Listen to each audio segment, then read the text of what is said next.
Last night saw a violent raid executed against anti-war protesters at UCLA. Unlike the raids that happened in New York City, however, this time the violence came from pro-Israel protesters. The pro-Israel mob was videotaped grabbing a pro-Palestine protester, throwing him to the ground and beating him in widely circulated footage. Video shows that at one point a large firework was fired into the crowd. Pro-Zionist protesters also launched tear gas, were filmed spraying chemical agents like skunk on protesters, and launched other projectiles which hit the pro-peace students. One pro-Israel counter-protester was recorded shouting "Second Nakba," referring to the violent displacement of 700,000 Palestinians from their homeland upon the founding of Israel. Police eventually showed up on the University of California at Los Angeles' campus last night after pro-Palestinian protesters at the school accused the pro-Israel group of carrying out a terror attack on them. UC Divest said, quote, "The life-threatening assault we face tonight is nothing less than a horrifying, despicable act of terror." In a previous statement, the group said the, quote, "Zionist aggressors, who were not UCLA students, were verbally and physically harassing them." Police are tearing down pro-Palestinian encampments at the University of Wisconsin this morning, 2 days after the student protests began. University police gave the students at the encampment a warning to evacuate before 7 a.m., and they began to remove the tents and take students into custody. Now, here to discuss the events at UCLA last night is journalist Jack Ross, who covered the protest and counter-protest on the ground. Thank you so much for waking up early and joining us on East Coast time, Jack. Yeah, thanks for having me. All right, tell us what you saw. I saw that you posted on Twitter late last night. To reporters writing this up, this was a unilateral surprise attack by Zionist encampment residents who were eating lentils and sitting around. Suddenly, reports of men in plastic white masks at the gates. What happened? Yeah, I was interviewing a member of the encampment when we were literally talking about how the situation had kind of turned into a war zone each night, and how the pro-Israel protesters were playing, videos from the October 7th attacks on a massive jumbotron, kind of engaged in a campaign of sound harassment that was relentless. They were at that moment playing, the sound of a crying baby over and over and over and again. They'd been, kind of storming the encampment at night for the previous few nights. All of a sudden, we hear reports that there's men in white plastic masks trying to get in.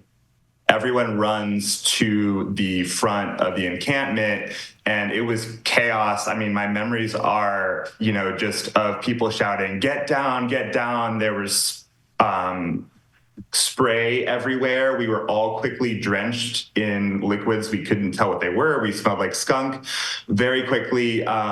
There was a person next to me hacking and, yelling that their eyes were burning and that their throat was on fire. And then someone yelled, "Get down," and a metal pole whizzed over our heads, so that kind of forced us all against the barricades, which meant then that we were again closer to the pro-Israel protesters who were spraying, all sorts of chemicals. And then maybe a couple minutes into this, a firework flew over our heads and exploded right behind us. And when I say firework, I mean the kind of firework that they set off after baseball games. It had a 20-foot blast radius. It was incredibly loud. Very quickly, I was worried for everyone's safety very, very quickly. So that's how it started. From there, the protesters were extremely disciplined, the pro-Palestine protesters.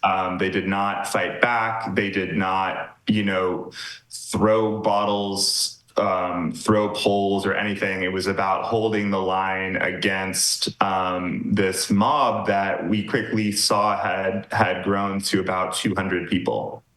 Oh, wow. I didn't realize it was that big. What, if anything, do we know about who comprised the group of pro-Israel protesters? I think we know very little. They were wearing masks. They were, their identities are slowly kind of being piece together online, but I think what is clear is that many were not students. They were older than 30, 40 in some cases. I hate to say it, but I think I saw a lot of high school students out there too. Some people look quite young, and it's possible that they were students, I suppose. But a lot of adults, I would say at least half, people who were kind of visibly not college age. There have been reports and videos of some of the pro-Palestinian students having set up areas of campus where there is now video of Jewish or pro-Israel students being disallowed from entering this space. I think that also took place at the library. Can you speak to what you've seen in respect to that? Absolutely. So the encampment had very strict rules about who could enter, and it was not, religious based in any capacity. It wasn't about identity. It was about if you had someone inside the encampment who could vouch for you, then you could go inside. So they quickly, they took over almost a full portion of Royce Quad, which incidentally is outside where Angela Davis, lectured to about 2,000 students in 1969 when she was fired for being a communist at UCLA. But so that's the quad.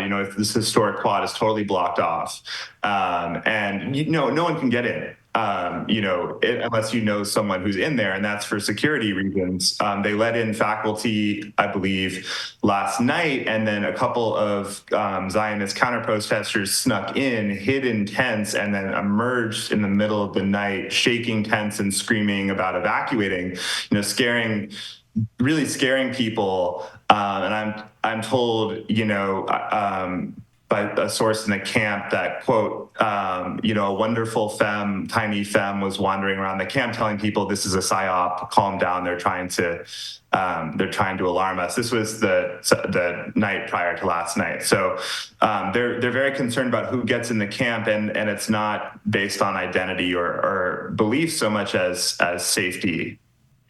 Can you tell me a little bit more about how the protest and the counter-protest evolved? At one point, the police came in, what role they played, and how it ended up sort of resolving by the end of the night?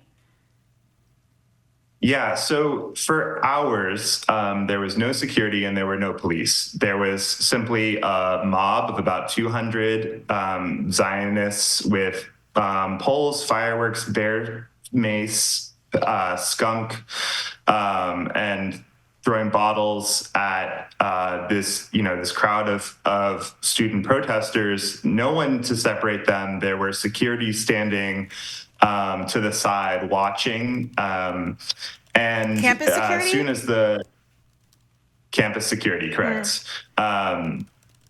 It was quite clear, for just as the violence went on and on and on, a reporter next to me kept saying, someone is going to die, someone is going to die, someone is going to die, over and over again, because it was unbelievably dangerous. We were watching assaults. I keep seeing reports of at least one firework sent into the encampment. I'm here to say that it was at least 4. One is short of the real number. I ducked and had at least 3 explode near me in the opening 20 minutes. It felt like, but yeah, no, law enforcement completely absent.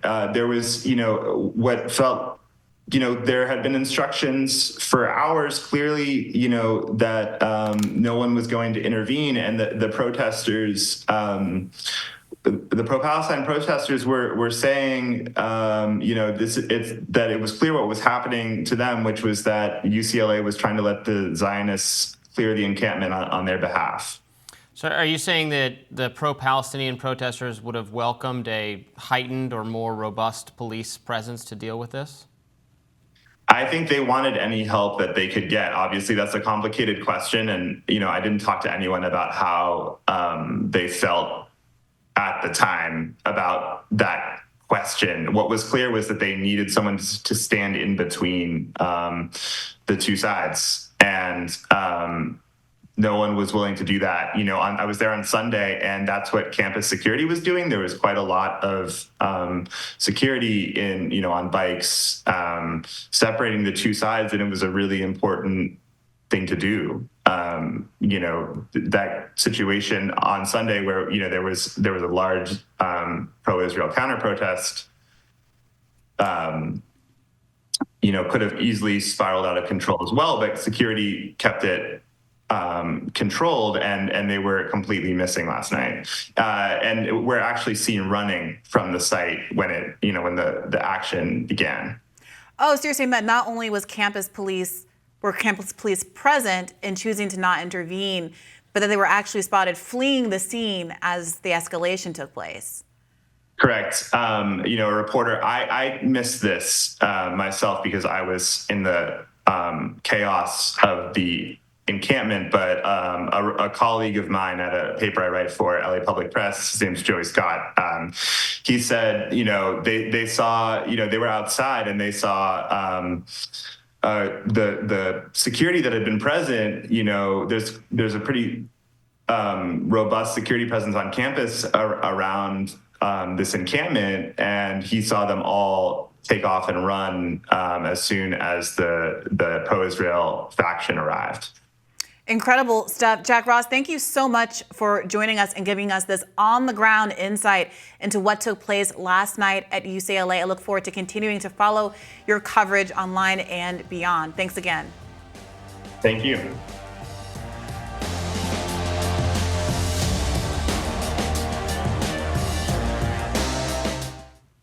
Thanks so much. That was really helpful.